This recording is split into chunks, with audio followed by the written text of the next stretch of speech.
تو انہوں نے اپنی بچیوں کو بہت اچھی تعلیم بھی دی تھی. ایسا نہیں تھا کہ وہ اپنے بچوں کو تعلیم دینے کے پیچھے حق میں نہیں تھے. وہ تعلیم دینا چاہتے تھے اور وہ چاہتے تھے کہ میری بچیاں بہت زیادہ پڑھیں.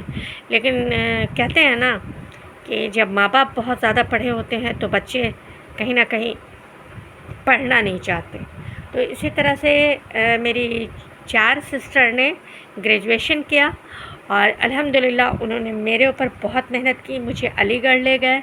ان کی بہت تمنا تھی کہ وہ علی گڑھ میں ایڈمیشن میرا کرائیں اور وہاں مجھے تعلیم دلوائیں، چونکہ وہ علی گڑھ سے پڑھے ہوئے تھے اس لیے. لیکن علی گڑھ میں میری والدہ نہیں چاہتی تھی کہ میں علی گڑھ سے پڑھوں.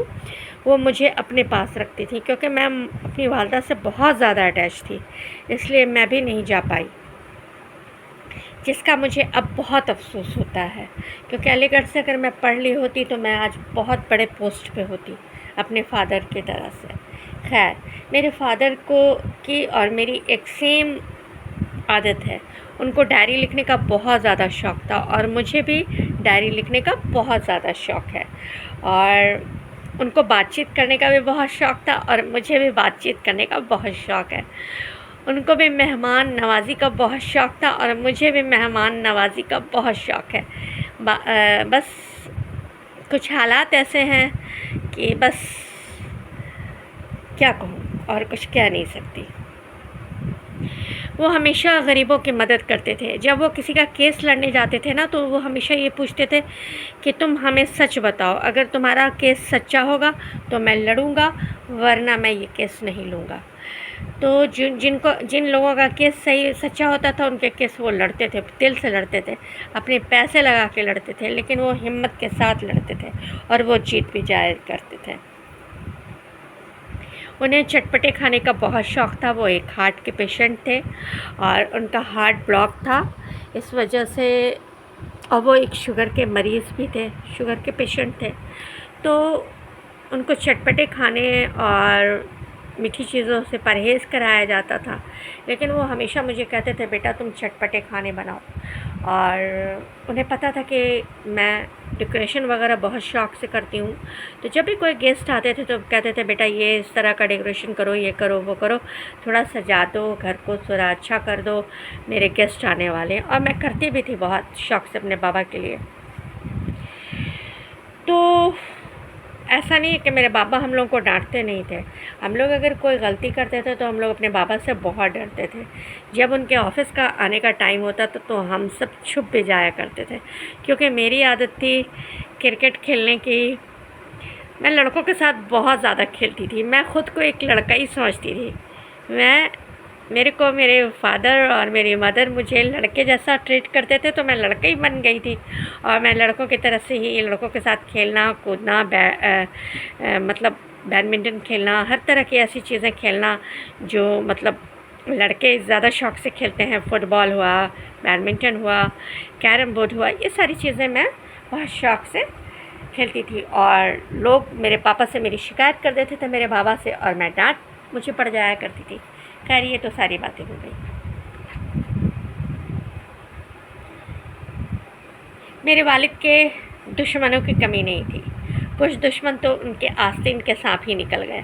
جو ان کے فائلنٹ ہویا کرتے تھے، جن کو وہ سب کچھ بتاتے تھے، وہ ہمیشہ کہتے تھے کہ اگر میں مر گیا تو میرے بچوں کا سپورٹ کرنا. تو وہ سب سے بڑے دشمن بن گئے، جنہوں نے ان کی فائل ڈھوئی، جنہیں انہوں نے سب کچھ بتایا کہ میرے بچوں کو میرے مرنے کے بعد بتا دینا کہ میری پراپرٹی کہاں کہاں ہے. لیکن وہ بندہ کچھ نہیں بتایا، آستین کا سانپ ہی نکل گیا.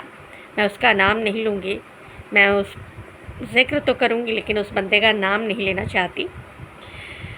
اسے بھی اللہ کی طرف سے سزا ضرور ملے گی، کیونکہ کسی کا آپ حق ماریں گے تو آپ کو اللہ تعالیٰ ضرور سزائیں دیں گے. اور ہمارے خیال سے اس کو بہت ساری سزائیں اس بندے کو مل چکی ہیں اور کچھ باقی ہیں، کیونکہ یتیموں کا مال کھانے والوں کو سزائیں اللہ کی طرف سے ہمیشہ ملتی ہیں. لیکن میرے بابا میں ایک اچھی عادت تھی کہ وہ ڈائری لکھتے تھے. تو ڈائری میں انہوں نے سب کچھ لکھ دیا تھا کہ ان کی زمین کہاں کہاں ہے، کس کس جگہوں پر ہے.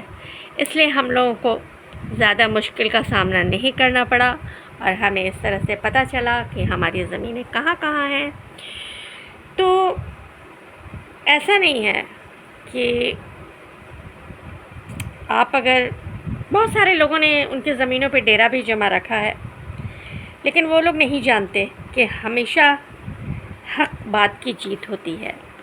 تو جو حق ہوتا ہے نا، حق کی باتیں ہوتی ہیں نا، اس کی جیت ہوتی ہے. پھر میرے والد کا اچانک انتقال ہو گیا. ان کی ڈائری نے ہمیں بتایا کہ میرے بابا کی کہاں کہاں زمینیں ہیں.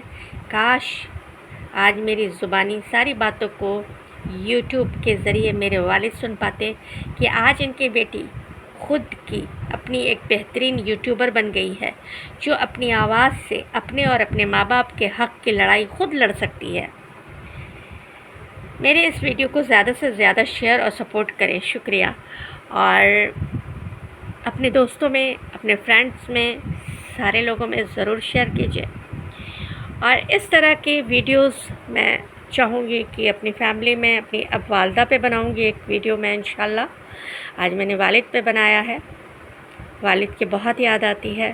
وہ ہمیشہ کہتے تھے کہ جب میں چلا جاؤں گا تب تم مجھے یاد کرنا کہ میرے بابا کہتے تھے کہ تم کو اتنا پڑھنا چاہیے، تو تم میری بات نہیں مانتی نا، تو تمہیں بہت رونا آئے گا. تو واقعی مجھے رونا آتا ہے اپنے بابا کو یاد کر کے، بہت رونا آتا ہے. میرا کہنا ہے کہ اللہ پاک کسی کے ماں باپ کو نہ چھینے. اللہ پاک ماں باپ کا سایہ ہمیشہ رکھے. ماں اگر جنت ہے تو جنت کا جو دروازہ ہے وہ فادر ہیں، تو فادر کو کراس کر کے ہی آپ جنت تک جا سکتے ہیں. تو اس لیے ماں باپ کی ہمیشہ قدر کریں. جن کے ماں باپ حیات سے ہیں، اللہ پاک ان کے ماں باپ کو لمبی زندگی عطا کرے اور وہ ہمیشہ خوش رہیں اپنے ماں باپ کے ساتھ. اور اسی کے ساتھ میں کہوں گی کہ میرے والد کی مغفرت کے لیے، میری والد اور والدہ دونوں کی مغفرت کے لیے آپ لوگ ضرور دعا کریں گے. اللہ تعالیٰ میرے ماں باپ کی مغفرت کرے اور ان کی ہر گناہوں کو، گناہ کبیرہ گناہ صغیرہ کو معاف کرے. لوگوں نے تو کوئی گناہ کی ہی نہیں، وہ بہت معصوم اور انوسینٹ تھے، لیکن پھر بھی. تو چلیے اسی کے ساتھ لیتے ہیں اجازت. بائی، ٹیک کیئر، اللہ حافظ. پھر ملیں گے نیکسٹ بلاگ کے ساتھ.